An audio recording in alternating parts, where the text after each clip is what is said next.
This channel does not promote any violent, harmful, or illegal activities. All content provided by this channel is meant for an educational purpose only. Top quality और consistent performance के लिए सिर्फ silver pump नाम याद रखना। নমস্কার, দেখছেন টিভি9 বাংলা। আপনাদের সঙ্গে রয়েছি আমি তন্নিষ্ঠা। শুরু করছি দমদার 10। বেশ কিছু গুরুত্বপূর্ণ খবর আপনাদের জন্য ব্যাক টু ব্যাক। শুরুতেই যে খবর, ভোটমুখী বিহারের দিকে নজর রাখা যাক, কারণ সেখানে ভোটার তালিকা সংশোধনের ফলে বাদ যেতে পারে আশঙ্কা প্রকাশ করে এবার সুপ্রিম কোর্টে মামলা অ্যাসোসিয়েশন ফর ডেমোক্রেটিক রিফর্মসে। তড়িঘড়ি যেভাবে ভোটার তালিকা সংশোধন করতে চাইছে কমিশন, তা অসাংবিধানিক। মামলায় দাবি এডিআরের।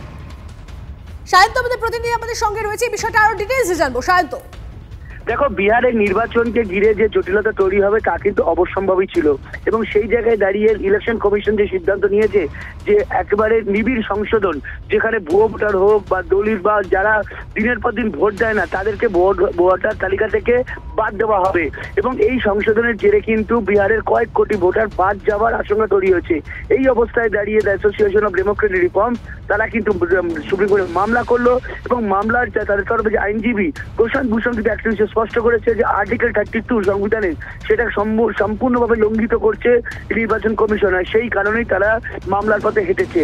যদিও নির্বাচন কমিশনের দাবি যে তারা সঠিক সিদ্ধান্ত নিয়েছেন, কেন ভুয়ো ভোটার বা দীর্ঘদিন যারা ভোট দেয় না বা যারা ভোটারই নয় জোর করে ভোটার হয়েছে, এই ধরনের বিষয়গুলোকে তারা ভোটার তালিকা থেকে সম্পূর্ণ বাদ দিতে চান, এবং তাতে যদি কেউ ভোট দিতে নাও পারেন তাদের কিছু করার নেই, কারণ ভোটার তালিকা সংশোধন জরুরি। তবে এই অবস্থায় অন্যান্য রাজনৈতিক দলগুলো কিন্তু নির্বাচন কমিশনের সিদ্ধান্তের বিরোধিতা জানিয়েছে, কারণ তারা মনে করছে যে বিহারে যে মডেল ইউজ করা হচ্ছে সেটা আগামী দিন অন্যান্য রাজ্য ইউজ করা হবে, তাদের যুক্তরাষ্ট্রীয় কাঠামোতে আঘাত আনা হবে।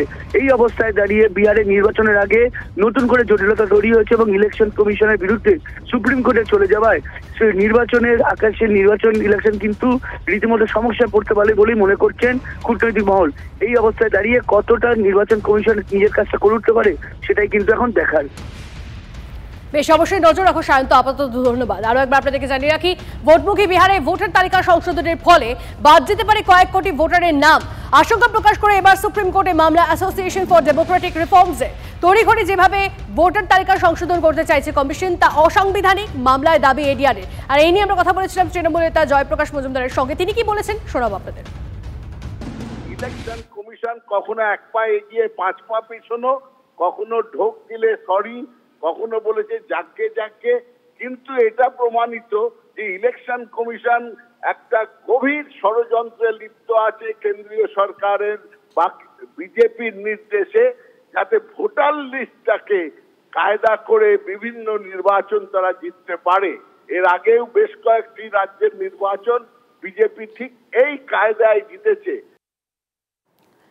অর্থাৎ বুঝতে পারছেন, ভোটমুখী বিহারে ভোটার তালিকা সংশোধনের ফলে বাদ যেতে পারে কয়েক কোটি ভোটারের নাম। আশঙ্কা প্রকাশ করে এবার সুপ্রিম কোর্টে মামলা অ্যাসোসিয়েশন ফর ডেমোক্রেটিক রিফর্মসের। তড়িঘড়ি যেভাবে ভোটার তালিকা সংশোধন করতে চাইছে কমিশন, তা অসাংবিধানিক। মামলায় দাবি এডিআরের। যে প্রক্রিয়ায় ভোটার লিস্ট সংশোধন করতে চাইছে কমিশন, তাতে বাদ পড়বে পরিযায়ী শ্রমিক, দলিত, আদিবাসীরা। অভিযোগ তুলে সুপ্রিম কোর্টে মামলা দায়ের এডিআরের।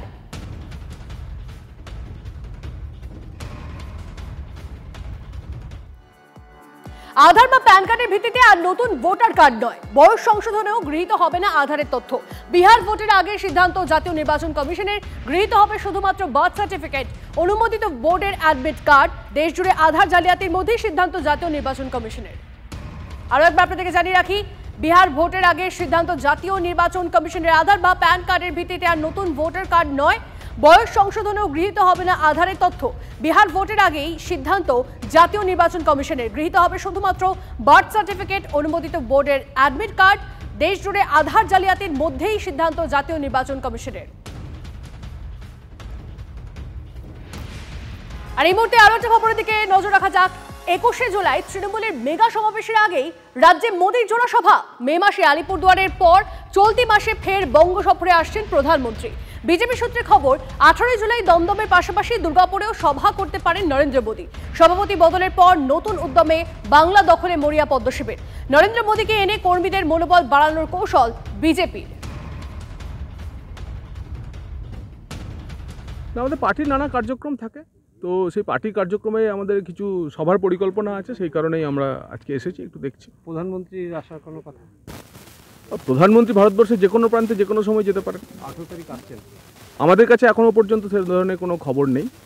যদি প্রধানমন্ত্রী আসছেন এমন খবর আমাদের কাছে এসে পৌঁছায় আপনাদের নিশ্চিতভাবে জানিয়ে দেওয়া হবে। এখানে সভা হওয়ার সম্ভাবনা থাকতে পারে? আমরা কোনো একটা বড় কার্যক্রম দুর্গাপুরে নেব এরকম পরিকল্পনা হয়েছে, পার্টির প্রোগ্রাম হবে, সেই কারণে আজকে আমরা এখানে এসেছি।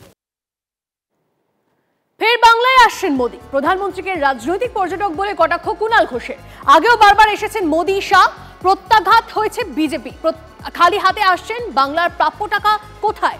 যতবার আসবেন ততবার বিজেপি হারবে, দাবি তৃণমূলের রাজ্য সাধারণ সম্পাদকের।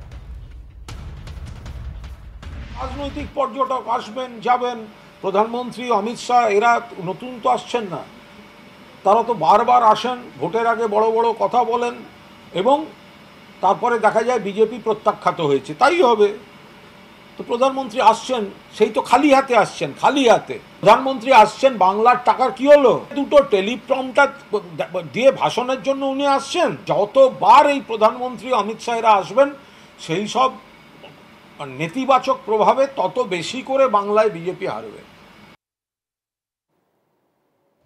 এই নিয়ে সিপিএম আর কংগ্রেসের প্রতিক্রিয়া পেয়েছি আমরা, শোনাবো আপনাদের। কাজ প্রধানমন্ত্রী হিসেবে খুব একটা নেই ওনার। উনি এখন হেলিকপ্টার যাত্রা করবেন শুধু ভোটের প্রচার করার জন্য।